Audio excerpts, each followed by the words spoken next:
How can Africa be so poor and yet be materially so rich? Starting with Nigeria, listen to this. Nigeria has oil before than Dubai. It's a history. They are more rich than us. They have agriculture, they have mining, they have everything, you name it, they have it. Am I right or wrong? When you have a true leadership, which we have nothing, but we have everything because we have the right leadership. That's the only thing you need, a right leader for your country, not corruption. That's what brings your country at the top. You don't need anything. If you're comparing...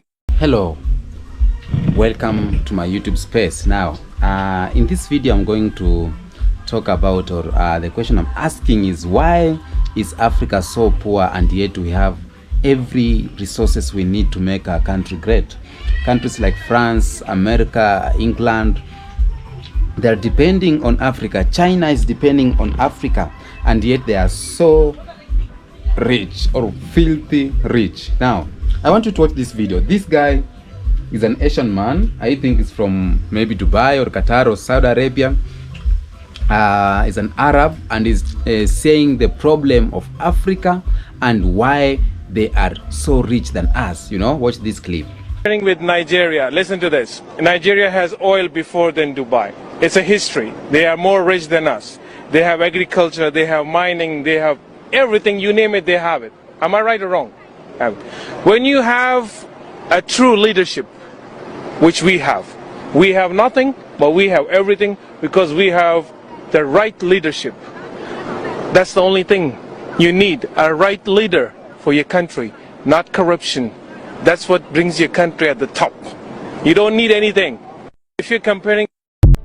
How can Africa be so poor and yet be materially so rich? It's real simple. The answer lies in the Structural Adjustment Programs, SAP, the Structural Adjustment Programs that are imposed on African nations by the International Monetary Fund of Washington, D.C., the World Bank of Washington, D.C., and USAID. These three organizations come into Africa, loan money, and then charge an interest rate on that money that they know the African nations can never pay back, thusly re-enslaving the entire nation and, in fact, the entire continent.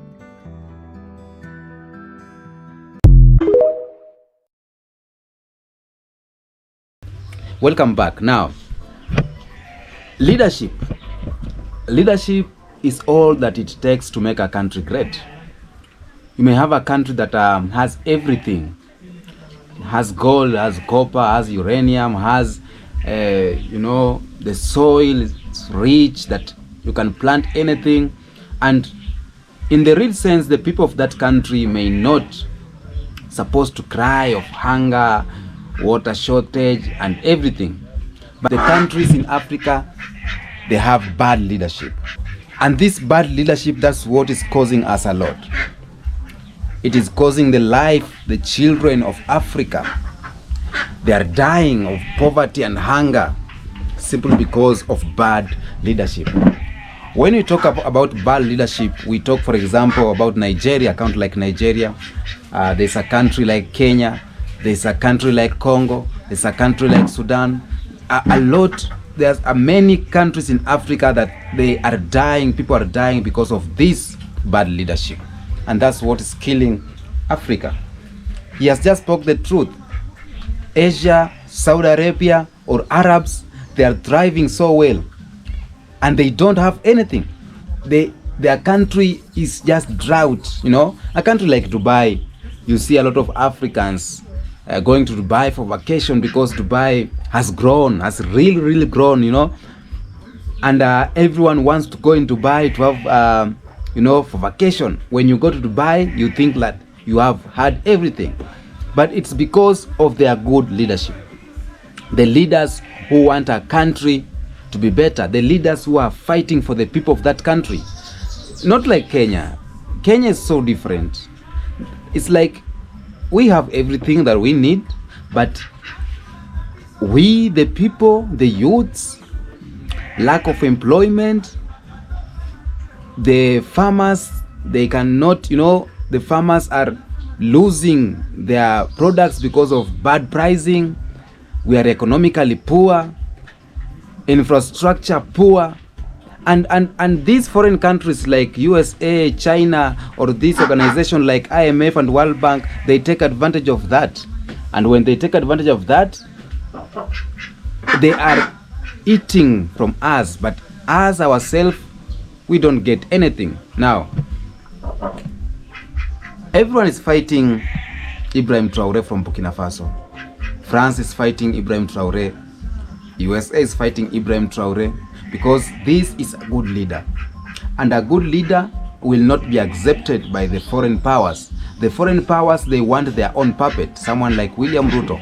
William Ruto is their own puppet. And that's why they are giving him even the job of Haiti. They gave him because any other leader from Africa said no to it.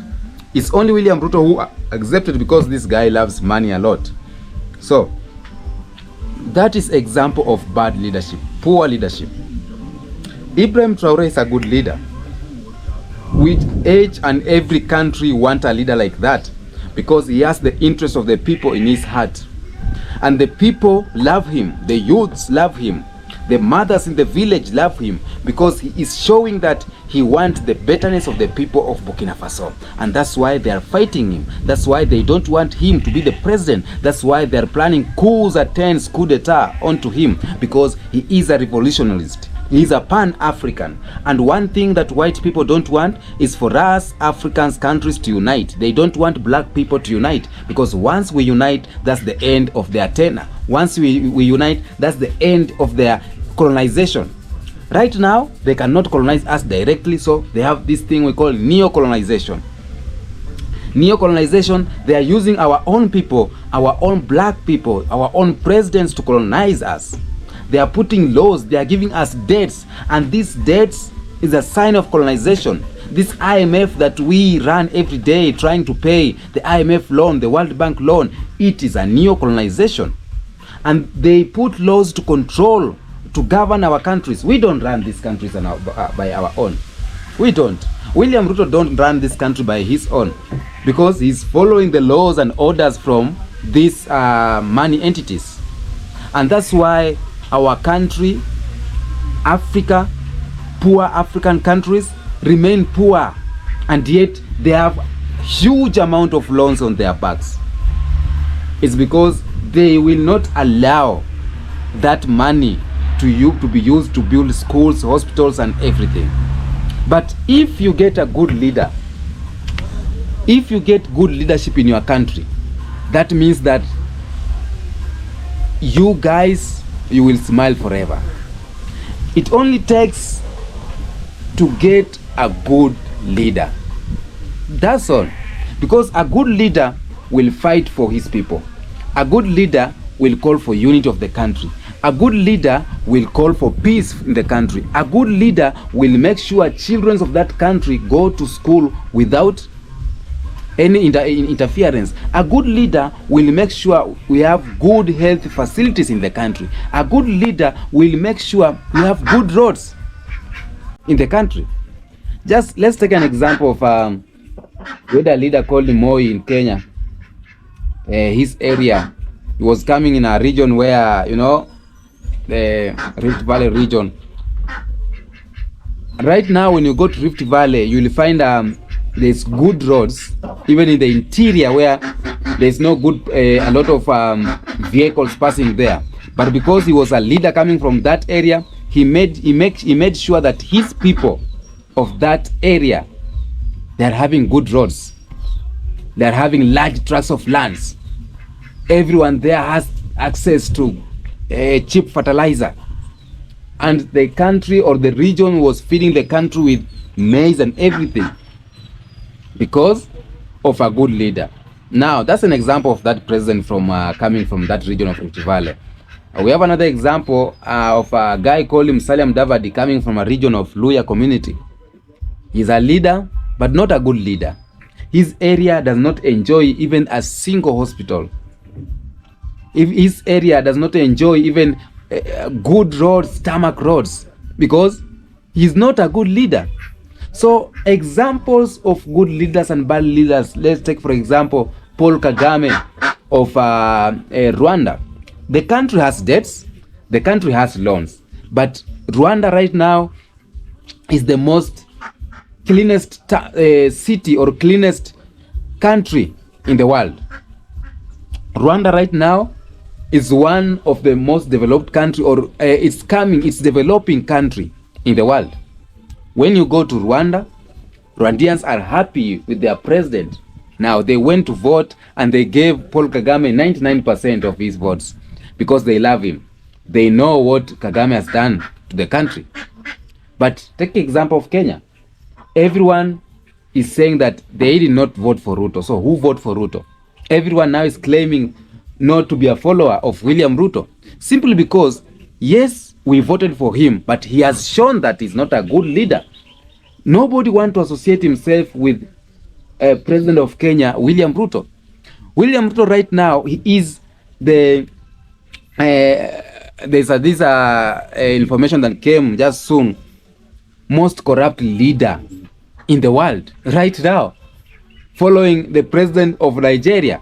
So Nigeria and Kenya is a perfect example of bad leadership. Countries with resources, countries with good people, because the people of Nigeria, they are so outgoing people. They are go-getters. These guys, when they get good leadership, these guys will make will be the giant of Africa, as they call themselves.